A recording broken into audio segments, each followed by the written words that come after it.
our first day off of spring break, and we wanted to get going.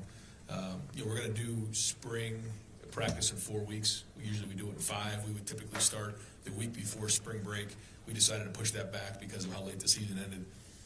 So today we wanted to just make sure we're getting guys moving around. Didn't want to get any soft tissue or anything like that. Just to start, we'll take tomorrow, and then Wednesday, we'll do more against each other, and then ramp it up again on Friday. And then from there on out, the cadence will be Monday, Tuesday, Thursday, Saturday, going all the way to Saturday, to the spring game. And we're going to assess it and try to do as much as we can that day. Even though we're calling it a showcase, we're going to try to do as much as we can during that game based on health and those type of things. So I think it's important for some of our guys to get on the field and go back to the court. I want to see what that looks like on the field in front of the great crowd, because our first game is against Texas this year, so we got to come out of the gates running.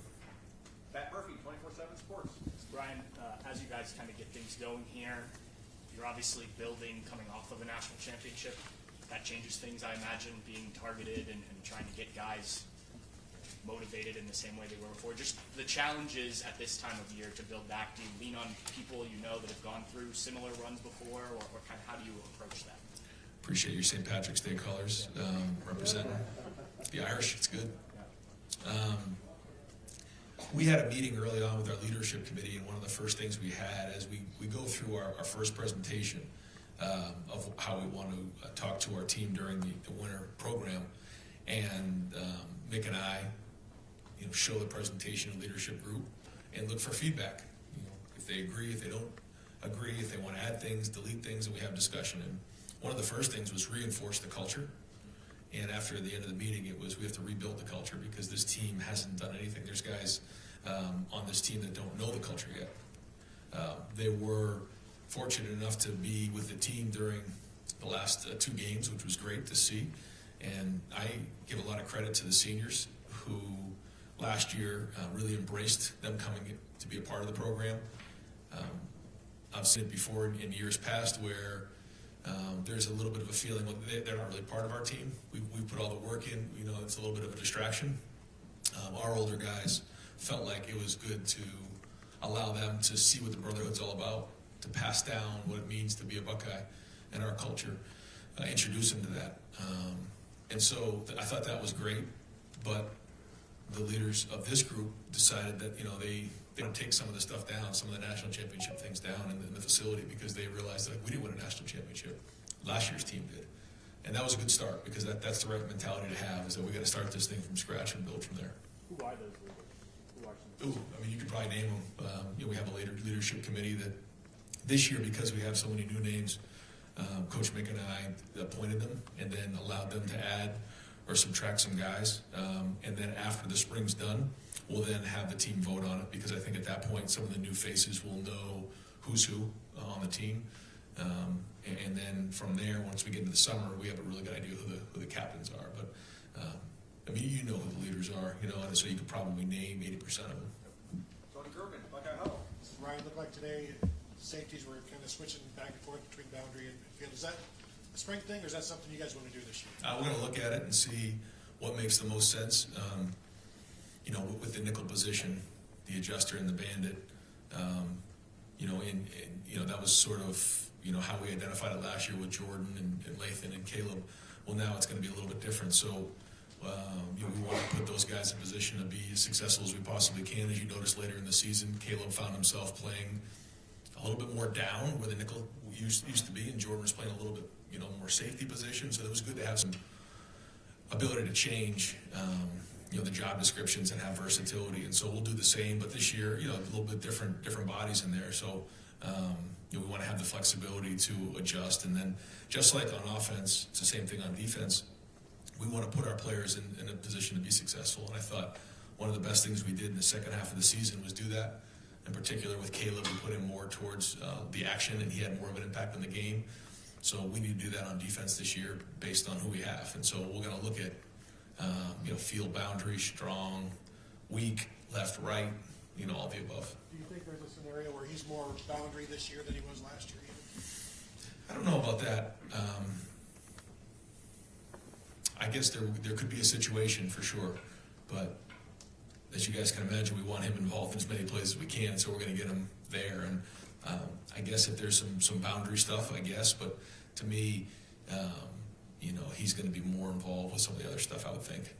Dan Hope, 11 Warriors. Ryan, you guys had Nate Ebner out there. Curious, how did that come together, and what kind of value does he bring? Well, he brings credibility, first off. This is a guy who was really self-made, as you know, and turned out to have a great career in the NFL and was a big part of special teams. So, he can have an impact on the safety room. He can have an impact on special teams, and somebody that's now trying to make the transition from being a player to coach.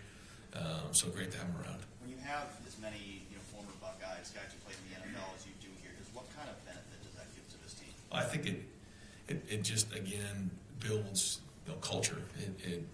Guys understand what it means. There's experience, especially guys who have walked in those shoes before, who have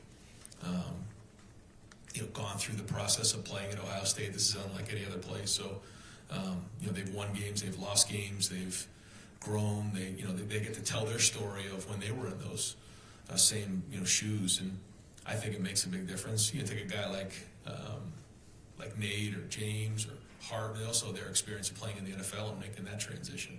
So there's just a lot of credibility when those guys speak. But you always want to make sure you surround yourself with guys that love being Buckeyes, that love being around Ohio State. And to me, that's what's really important. Cameron T. Robinson, The Athletic. Ryan, you mentioned the freshman being here for that playoff run.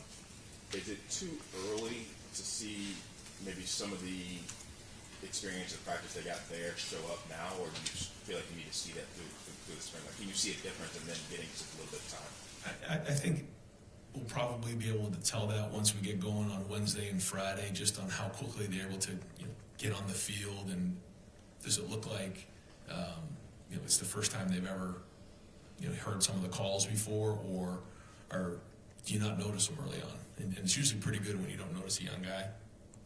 I don't know that until we actually get on the field, but I know in terms of the expectation of 4 to 6 A to B plus 2, the preparation, how we handle ourselves in meetings, I think all of those things were really good for those guys to see. How that translates right now to practice, the first week of practice in the spring is yet to be seen. They're still young, they're still trying to figure it out, but I know for sure, once we get going in August, they're going to be much further along than most, because they did have those couple weeks, and now they're jumping into it in spring here at mid-year. Spencer Holbrook, Letterman Girl. Right, we saw Austin Cerville taking some reps at tackle. Is that something that you guys have talked to him about and moved him over to tackle, or is it just something kind of experimental this spring? Well, I think now that we're going to a roster of 105, it looks like that's where we're headed. Then we have to have versatility, and guys have to be able to play multiple positions.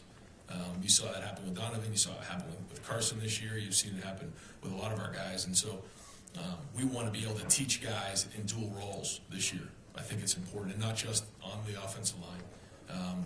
If you're a tight end, you need to be able to play receiver. So maybe a tight end can learn protection and line up in the backfield. A receiver like Brandon Innes can line up in the backfield and take a handoff. You think about Xavier Johnson, you think about the run we've made late in the season. Guys have had to move and play multiple positions. I think you find that sometimes in the NFL. The difference here is that we're not going to be able to sign people off of waivers. At 105, that's tough, because when you look at the NFL, people are going to say, well, they have a 56-man roster, but the truth is when they bring guys in and send guys onto waivers, most teams are in the north of 115, 120 of guys in the building and out of the building. Well, if you only have 105 guys to work with, and some of those guys are young freshmen, then you have to have versatility in all those positions. So that's an example of a position that we're making sure guys play multiple positions. And we've seen Austin play guard. We want him to play some tackle. We want Luke to play guard. We want him to play some center. We want Tegra to be able to move around, give us more versatility, especially late in the season. Do you have a list of guys who are out with this in spring? Yes, but I don't have that with me right now. I'll get it to you next time we get together. There's about 4 or 5 guys that aren't. Yeah. Rob Oliver, Columbus Dispatch. And Ryan, you've said it before many times, this is a place where expectations are high. You win it all, you're expected to win it again, right? But this is a kind of unique for you in that, what do you do now after you've won it? You kind of spoke to it when you answered Pat's question. In the leadership role, what are you doing differently? Are you a little tougher on them? Do you have a leadership book you guys are reading? I mean, what's different? Actually, yeah, we are going to do that. Well, the guys don't know that yet, so I'm not going to get into it. But I do actually have a book that I picked out that I think is good. I'm not going to, until I hand it to the guys, I won't say it, but it'll be probably over the next couple of weeks. It's funny you say that because we haven't really done that before, but I think it's important, and I think it's a good project for our guys. But you know, the guys have to step up, and I think that's one of the things that I know you've heard me talk about it a lot. But what we do in our off season and what Mick does, you know, in the weight room, it's our backbone because he's constantly placing guys in situations to be leaders. And in order to be a leader, it's one thing to do your job. You have to bring people with you. And how do you bring people with you? You build trust, and then you inspire and motivate them to bring with you. But your voice has to be heard. And so where do you do that? You know, you got to get on the field. You got to, you know, Coach Mick's got to do it in the weight room where, you know, you get up in front of all these men and you speak and you motivate them. And the first few times it's a little clunky, you know, just like being a coach. You know, you get in front of a group of people. But the more you do it, the more you have courage to get up in front of your teammates and your peers and drive them. Then that's what leadership's about. And so we know how important leadership is, and these guys have embraced that. They saw it, and I think that's, you know, whether it's the quarterbacks or you know on defense. There were so many great examples last year of what really good leadership is. So they know what it looks like. Now some of these guys have to step out of their comfort zone and take on that new role. And the day of the celebration here on that Sunday, we had our last team meeting, which is something we typically don't get a chance to do. At our champions meeting, which is something that, again, in the last game, you typically don't have a chance to do, so we celebrated the champions. And then everybody who sits in here, as you guys know, the young guys are down here. I mean, the older guys are down here, younger guys are in the back. I had all the guys who were leaving next year stand up here, and everybody had to move down into a different seat. And it was a little bit of a, kind of like a ceremony. Like, you're now going from being a junior to being a senior that we're counting on to be a leader. You're now going from being a freshman to a guy who has to step up as a sophomore and get on the field, or now your role has physically changed in the room by moving down in the team room. And I thought that was important. And you know, I shared with them that this was the standard. This is what it's supposed to look like. These guys right here, what they went through along their career, how many of them stuck with the program and showed leadership. And you know, when do you show leadership in defining moments when it's the hardest? So those are all the conversations we've had up to this point. We got to go do it with this new group. We're trying not to talk about last year's group, but it is good to have that example moving forward, what it's supposed to look like. Just curious, real quick, did you talk to anyone else, whether it's Urban or Jim Tressel or anything, of how to follow up a title, or you plan on doing that, or how have you sort of thought about how to do this?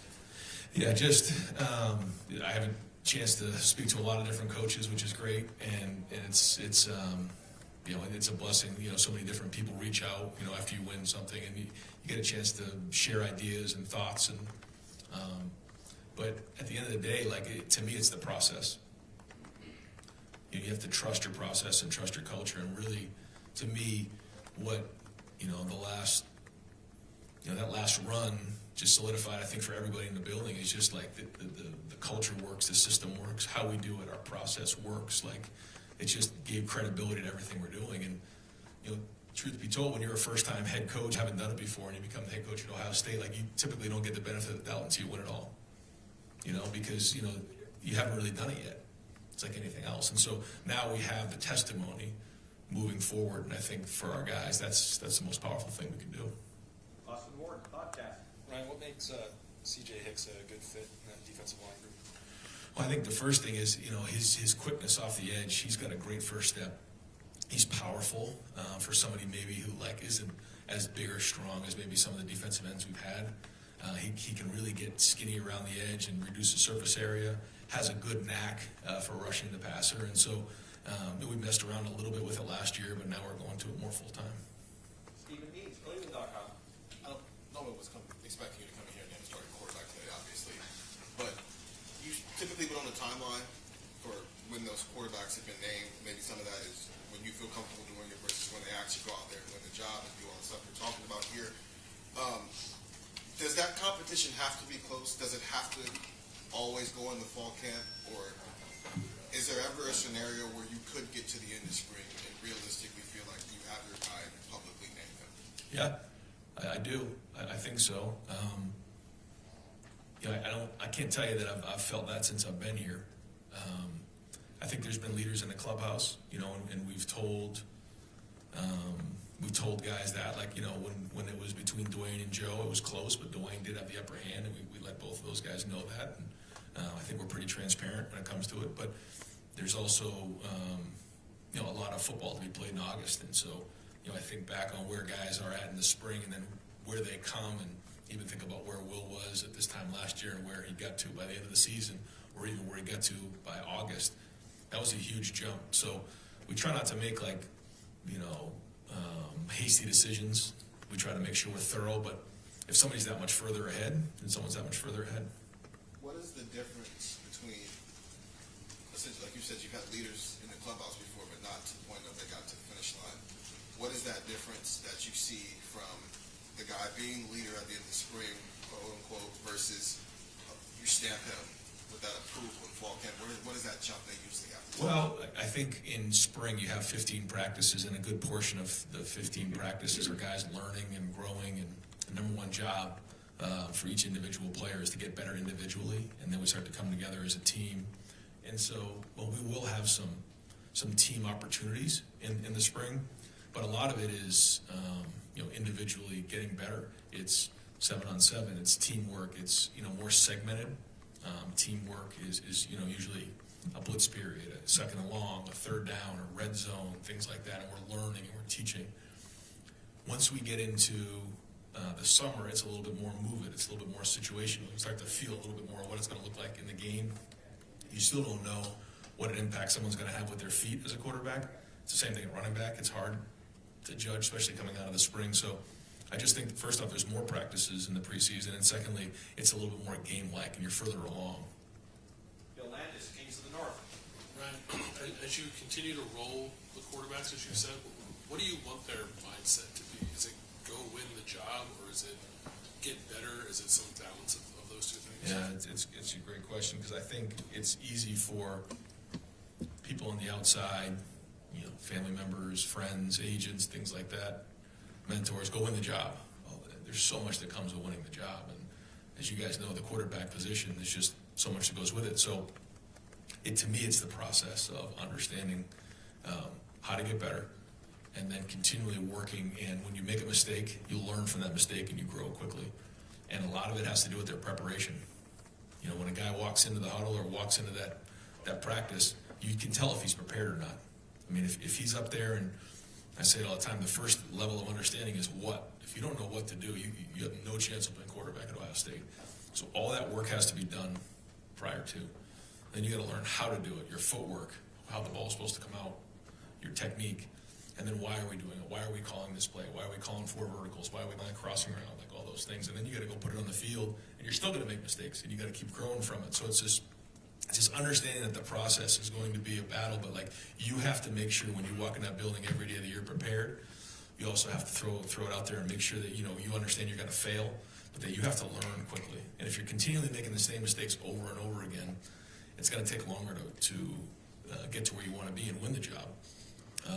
And then as we start getting closer to, like we talk about the preseason, where I got to take care of the football, I got to, you know, do really well on third down, I got to win in the red zone.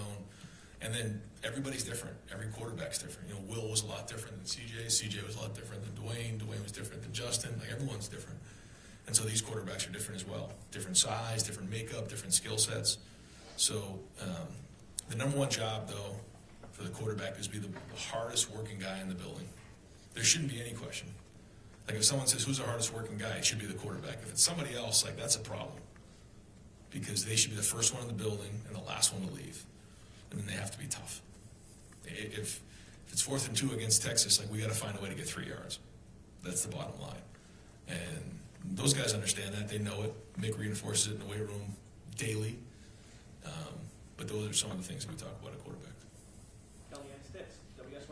Ryan, I know it's super early first day of spring practice, but what were just your initial thoughts of the quarterbacks, whether it's the communication, stepping up, or just how they attack the day? Yeah, I mean, I'm never happy coming out of the first day. So and it's funny, I actually had a chance to go and visit some different schools with my son, and I didn't watch any practices. I just kind of took myself out of those situations and let my son do it. But after talking to the coaches, like after day 2 or day 3, I'm like, you sure you feel like you're not going to win a game, right? Is that typically how it goes? The first 2 or 3 days of practice, like, thank God he told me that, because I just literally walked off the field thinking we will not win a game all season. So the first few days of spring practice are always brutal when it comes to that, especially with quarterbacks, because that's what I'm always watching. But no, it wasn't that bad. It was good. It was just mostly on air today. We just wanted to get guys moving. We didn't do a lot of what we call variable work, where we're going against somebody else. It was mostly just, kind of get moving, just teach the young guys how to go, and then we'll get going on Wednesday on decision making. But they're all talented. The ball comes out of their hand well. They're all good athletes. So a lot to be determined. Dylan Davis, Delaware Gazette. This time last year, we were all enamored with J.J. and how physically imposing he was. As you look at this freshman class now, are there guys that stick out to you and say, like, he's physically ready to play now, he can just get the offense, the defense down, those kind of things? Yeah. I'm impressed with the way these guys have worked. I'm impressed with the way they look. I mean, there's probably not a guy in that class where I'm like physically that, they can't have an impact as a freshman. Yeah, I've been impressed, and they're coming in with that mentality too. It'd be hard for me to just point one guy out, but yeah, I mean, at all positions. Devin Sanchez, looking at the frame, like a prototype corner, obviously, again, he has to get them as a part of it now. Is that a guy, I know corners kind of, that evolve again, there's a lot of talent there. Is that a guy maybe you can see cracking too deep? Yeah. If guys deserve to play, we're going to play them. And you saw us even roll the offensive lineman at the end of the year because we felt like those guys deserved to play and they needed to play. It'll be the same thing there. And if that means moving guys, around, we played with like 3 safeties last year. And then how do you see Lorenzo? Is he more of a safety? Is he more of a corner? So is that more of a 3-corner look? I think that's all great conversation that's going on right now in the defensive staff room. And then, it's just like on offense, if you have like 4 really good receivers, you might find yourself in, more wide receiver sets. We have more tight ends this year. So so those are all the conversations, things that need to be worked out. Not right now, but it's their job to do everything they possibly can to say, hey, I need to play. And I think we had some great candidates for that. Bill Rabinowitz, Columbus Dispatch. How jarring was it for you to walk out there and not see Jack, JT, Cody, all those guys that you've gotten so used to seeing? Was it jarring? I mean, what was it like just to not see those guys? Yeah, it's every year that happens though.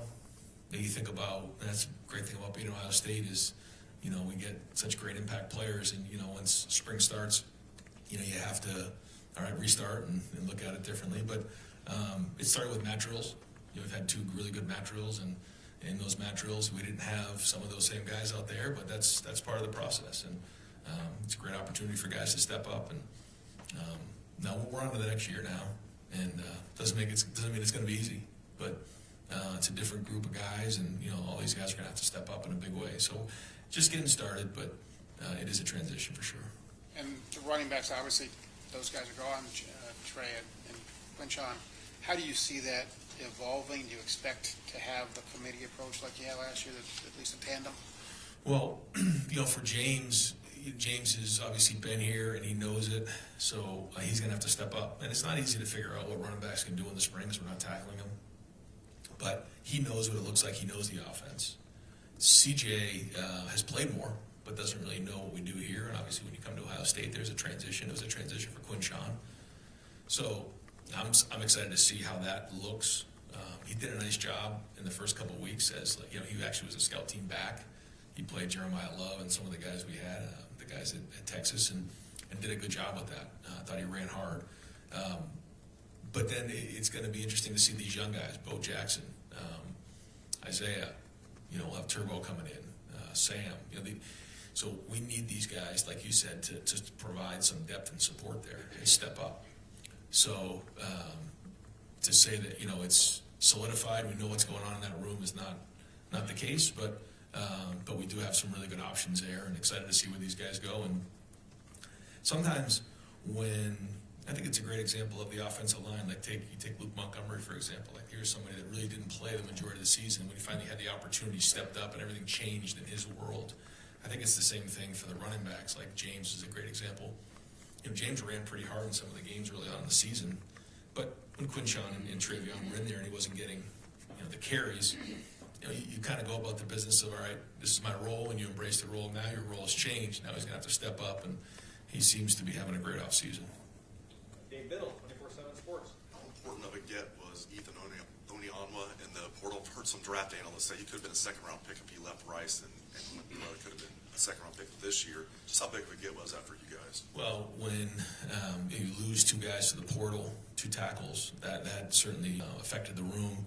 So, yeah, I think it was important for both those guys to come in. You know, we needed that for the depth of the room and, and just for the room in general. But, it's been exciting to see those guys work. I'm excited to see what it looks like with the pads on. Big E's already changed his body a little bit, so that's been good. And he's embraced the culture. Phillips the same way.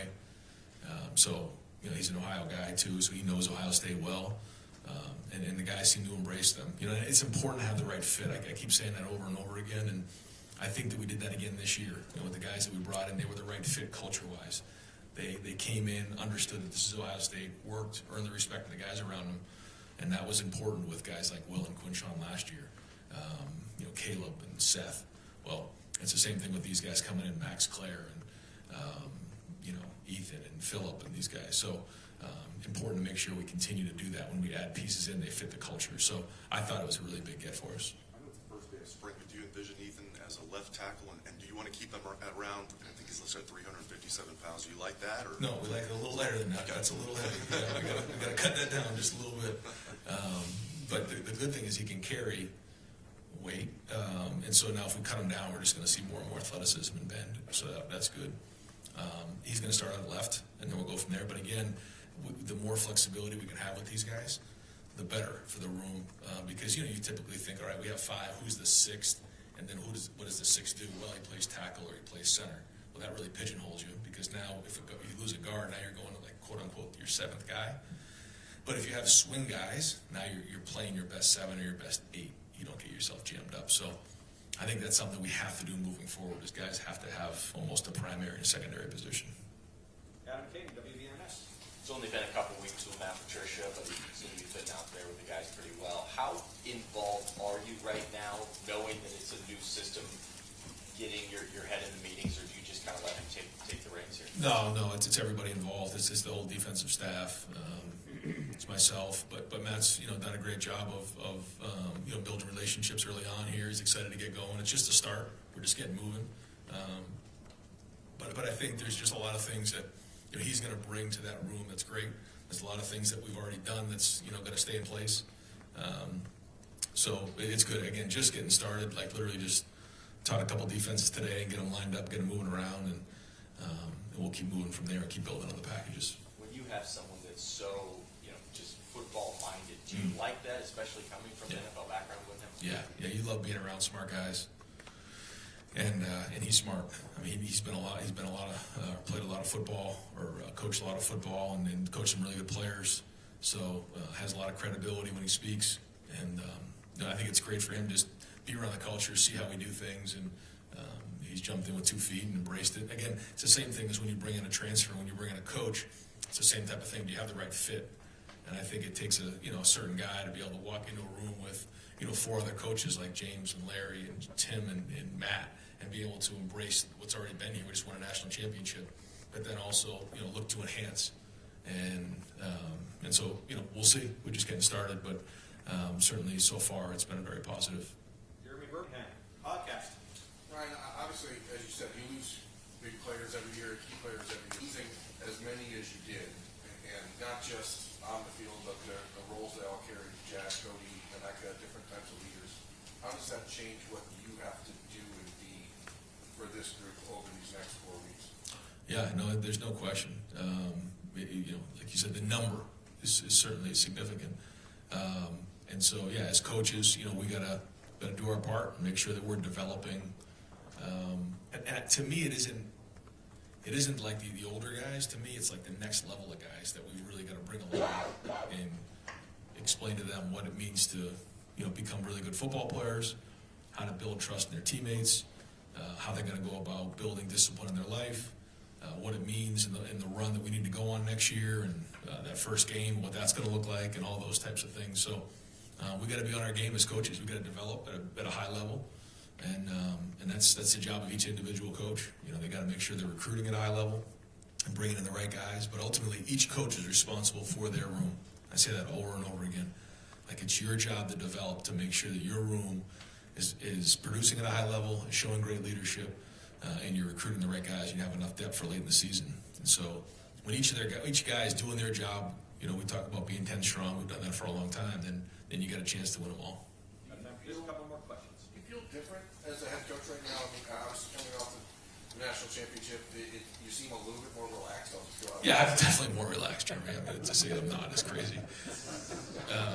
There's no question. Yeah, we're in a different place than we were a couple months ago. I mean, that's call it for what it is. But that doesn't change, like, the approach. I think that's the thing, like, you know, some days you wake up. I said it was kind of like when I had the opportunity to become the head coach at Ohio State. You know, you walk down the hall and you see Woody Hayes and Tressel and Urban and Cooper and Earl Bruce, and, you know, you pinch yourself. And, you know, a month later you wake up and you're like, I'm the head coach at Ohio State. Like, man, it's the same thing with winning a national championship. Like, some days you wake up and you almost forgot you won it, you know, because life just moves on. It just does. And it's on to the next challenge. It's on to the next group of guys. But winning just gives you an opportunity to continue to have an impact on young people's lives. And that's why you get into coaching, period. And if you're not, then you're in it for the wrong reasons. And so that's it. And the staff, you know, when I talk to guys and hire them and bring them in here, that should be the number one goal. Bring in young people, help them reach their dreams and goals in the game of football and in life. Winning just allows you to do that, because if you don't win them, they're going to find somebody else. That's just the truth. And I share that with the coaches all the time. But no, it's great to have a certain level of testimony and credibility to the work that we put in around here. Stefan Krajcnik, Cleveland.com. Just to follow up on some of the leadership questions, I think we all assume that Sonny's one of those guys that has a big role in that room. How much do you kind of see him growing in his own leadership form versus maybe what he learned from Cody and some of the other guys on defense last year? Like, how much does he balance being himself versus being, you know, what he learned from those guys? Yeah, I think he's finding his voice. I hear him speak up a lot. I think I've been impressed so far with his leadership, and I think when you speak with him, you'll feel the same way. Just a stud in all areas. Man's man, works at it, takes it very seriously, speaks up when appropriate. Will ask a tough question when he needs to, and that starts with his family, with his dad, with his brother, with his mom. That's the way he was raised, and being a Buckeye means something. You know, obviously his lineage and his family, but also growing up in Pickerington, and then, you know, just being here with his brother now. So he is certainly one of the biggest leaders on the team. Joey Kaufman, Columbus Dispatch. Ryan, to follow up on some of the quarterback stuff, how does their age and experience level have any sort of effect on how you evaluate them and maybe the timeline? Because this is, last year you had a guy in Will who had made almost 30 starts. Devin had been around for 2.5 years. It was his third spring. This is a much younger group. What sort of effect does that have? Well, it's like we were just talking about. When you've done it before, you get the benefit of the doubt. When you don't, you don't. And it's the same way with being a quarterback. And Will got the benefit of the doubt because he had won a Big 12 championship. He had done it before. He had won big games at Kansas State. So we had tape of him doing it. We know that he had physically done it. So when there were some days you get off the field, you know, you still went back on that. When you're a young quarterback that hasn't done it, you got to prove yourself every day, because you don't have a body of work to go back on. And that's just being a young quarterback until you kind of prove yourself and you make those, win those big games. You know, that's life. And so we'll keep evaluating them just like that. But we've been in this situation before. We've had young quarterbacks. We brought them along, and a couple of those guys, once they got into year 3, they moved on to the NFL. We finally got where we want them to go, but that's life too. So, we know we have a good supporting cast around those guys again. So that's important. The offensive line will be critical in how we run the football. But as you know, some of the weapons we have at the skill positions will allow us to just, again, make the routine plays routinely, take care of the football, and then make the plays we need them to make the plays. You feel like this is an experience, or Say it again. have you had a group that's this an experience before? I don't know. I'm just trying to think of, probably CJ's sophomore year, right? I mean, that was probably similar that way. You know, we don't think of it that way now because of how CJ played. That's it, but that Minnesota game, and then we lost the Oregon game, although he played well, and then he was still trying to find his way, and then Kyle played in the Akron game. So I guess it was similar. Maybe that's probably the closest one I would say. Yeah. And final question, Andrew Gillis, Cleveland.com. Ryan, you guys had a lot of recruits today, obviously. obviously you're gonna have, a handful over the next couple of weeks. How big can these days be to build those relationships and get kids on campus? Oh, huge to see our guys work, to see the energy when you walk into the Woody. I think that's, you just feel it when you walk in. You feel greatness, you feel excellence. You walk into that indoor, you see the new banners up on the wall, like it's all there. And so we take a lot of pride in developing the most elite players in the entire world. And then, the expectations of winning championships. And so it's great for recruits. It's one thing to put it on Instagram. It's one thing to follow our social media or talk to coaches. Another thing to walk in the building and see it and be around great people and be around a culture of great players and great coaches. So I think that's obviously what separates us. And anytime you can physically walk in and see it, it makes a big difference. I think it's good for parents to see as well. I know as a dad, I want to take a look at the people and look them in the eye. There's a lot of great weight rooms, a lot of great facilities across the country, a lot of great stadiums, but to me, ultimately, it comes down to the people. And it's been like that a lot longer than I've been here. When you see the kids here, what things can they ask you or ask position coaches to kind of let you know that they're on the right track? Like what clicks for you when you see a recruit, and what can they tell you? Sometimes it takes care of itself. Like Ohio State's not for everybody, and some people it might be just too much. I don't know. The expectations are high here, man. And sometimes that takes care of itself, and that's okay. You have to want to be at Ohio State, whether you're from the state of Ohio or not. And some people are just they gravitate towards it. This is what they wanted. Jeremiah Smith, this is what he wanted. I can name a bunch of guys that are that way. They wanted to be around this, where every day when you walk on that field, it is a war. I mean, you have to compete every single day for your position. And you got to compete every single week to win every game. And so, that expectation is a big part of it. I think the second thing, though, is, people and families who want to be around this style of culture. When you walk in the building, it's a family atmosphere. A lot of people talk about family. That's another thing to actually live it and get around our players. And so what we try to do is open up our doors and please get around the locker room, get around our players. Go have, go have lunch with our guys and be around our players because to me, they're the ones who are, living it on a daily basis. Please get around our parents and let them tell the stories of how we've handled great situations, tough situations, how we've hung together, what their experience is like for their son. And to me, that's it. And people just gravitate towards that, and you can feel it. Because in today's day and age, if you have to talk somebody into coming to your school, and it doesn't go exactly perfect, we all know what's going to happen. They're going to walk out the door and enter the portal. So we all know that there's other things involved nowadays, but it hasn't changed in terms of relationships. And you want people to choose Ohio State for the right reasons, to be a Buckeye for the right reasons, so that when it maybe doesn't go exactly as it was to plan, or doesn't go exactly perfect, they're willing to stick it out and hang in there and work through difficult times. Coach, thank you very much. Yeah, thanks, guys.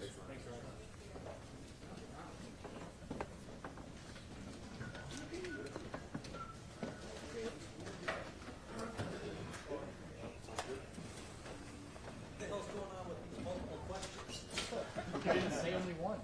Go